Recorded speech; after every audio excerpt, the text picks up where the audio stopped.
Close to a month into President Trump's term, National Security Advisor Michael Flynn has resigned. Flynn was under fire for talking with a Russian ambassador to discuss sanctions after claims surfaced of Russia hacking the 2016 election. Trump's administration has released contradictory statements over Flynn's resignation, but most recently stated it was the president's choice after trust had deteriorated. David, there's been a variety of angles to this, and it's hard to keep up with all the things that have happened, even to date, as we tape it Friday at noon. There might even be more between now and 8 o'clock tonight. But is there going to be an effect of this and Russia that can be, will it have a long tail for other folks? And clearly for Donald Trump it would be, but what about the Cory Gardners of the world, the other Republicans? Is it going to have a long tail for them? No, because nobody thought that Cory Gardner beat Mark Udall thanks to Russian interference in the election. It reminds me of Alice in Wonderland, as she said, "Curiouser and curiouser," cried Alice. "Dear, dear, how queer everything is today." This is a bizarre situation. Why would Michael Flynn lie in the first place? Because it's perfectly normal for a incoming national security advisor or other high-ranking foreign affairs official to be talking with foreign counterparts before the new administration takes office and talking about the various issues that go on between the two countries. And of course, it would be normal in a conversation with the Russian ambassador that the Russian ambassador might bring up sanctions, and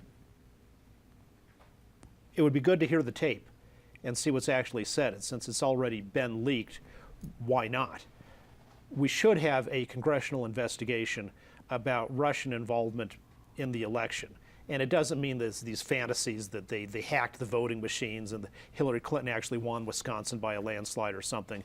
But Russia has been exerting malign influence in in other countries' elections for years. And there absolutely should be an investigation to get the details of what's been going on.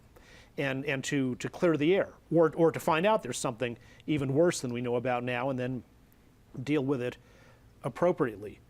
The Trump national security team is not a well-oiled machine. That's why Admiral Robert Harwood decided not to take the job, is he doesn't want to be reporting to Steve Bannon, and he was concerned about the sub-mediocrity of a bunch of the folks who would be reporting to him. This is a case of the deep state in one of its opening battles in what's going to be a long-running war against the Trump administration, the deep state being those permanent people who in some ways really run the country. The CIA did leaks against George Bush in 2004 to try to harm his reelection. This is clearly a political shot at Trump, and there's going to be way more of that coming. The mutual hypocrisy on all sides about leaks is phenomenal.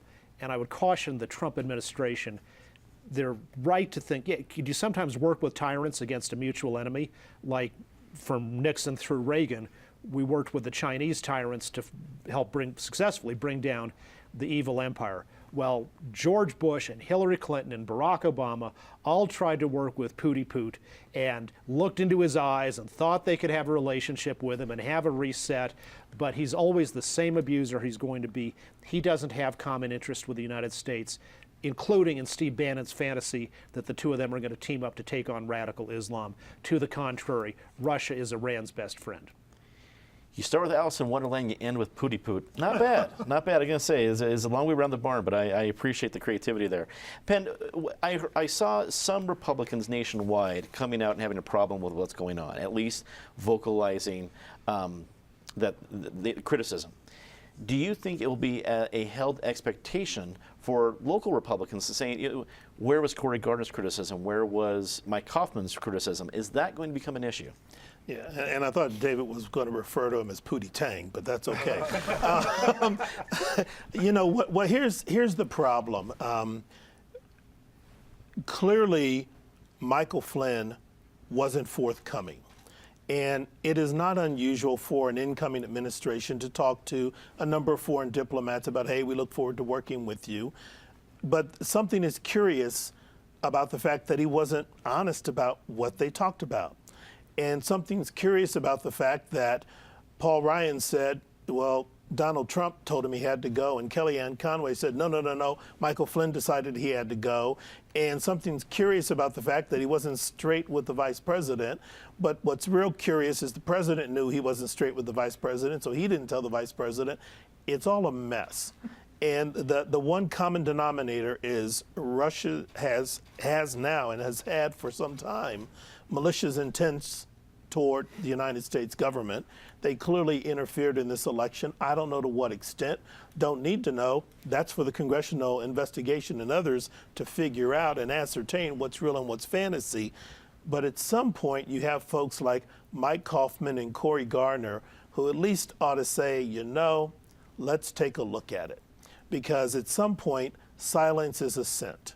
And there's so much nonsense and craziness going on. They ought to at least stand up and say, this is the United States of America. We can't countenance this. Yeah, I've got a problem with leakers. I had the same problem with WikiLeaks when they were doing it before, and I have problems with people who are sworn to uphold the Constitution and laws of the United States spilling their guts and giving information to the press. But the fact remains is our leaders and people who support them shouldn't be lying blatantly to the American public. John, we've heard a lot of issues in these. I guess on Monday it'll be the first month of the Trump administration. Does this one have legs and problems for local folks? I don't know about the local folks, but it's like we're living a real live Mission Impossible in black and white back in the old days. You might be the only one too young at the table to have seen I saw those. it on reruns. Okay. But the bottom line is, I think Flynn just lied because he figures everybody else is lying in the administration. He can just lie and nobody will care. And I mean that's almost the mantra for this whole administration. He's doing a great job. He's talking to people, and yeah, that's what he's supposed to do. He's supposed to line up interviews for and phone calls for the president and their counterparts in Russia. But Russia has always tried to take over the United States. We've had a spy ship sitting off the coast of Delaware in New London, Connecticut, 30 miles out. I mean, this is a Russian spy ship. What are they listening to? This has almost gone so crazy that I don't think anybody can really make any sense out of it. And I think the best sense is when you see Melissa McCarthy playing the press secretary, and she said, "No, those are your words. That's what you said," and that's what Trump does almost every day. So Flynn had to go. I mean, somebody had to go, and with the investigation, perhaps even more will go. Patty, we've had Alice in Wonderland and a variety of other pronunciations. Your thoughts? Well, let me disagree with Penn. I love leaks. Journalists love leaks. A lot of our stories are based on leaks because people have different reasons for leaking, but usually they think something is going very, very wrong. And as we've seen here, things have been going very, very wrong. Flynn didn't have to lie. They could have told the vice president what was going on. You don't blame the media for your own bad actions that lead to someone leaking. I'm looking forward to a congressional investigation. I would like to have Trump quit blaming the media just for a while, although it's kind of entertaining. But we all know the real reason that Flynn was let go is because he was continuing to shop at Nordstrom.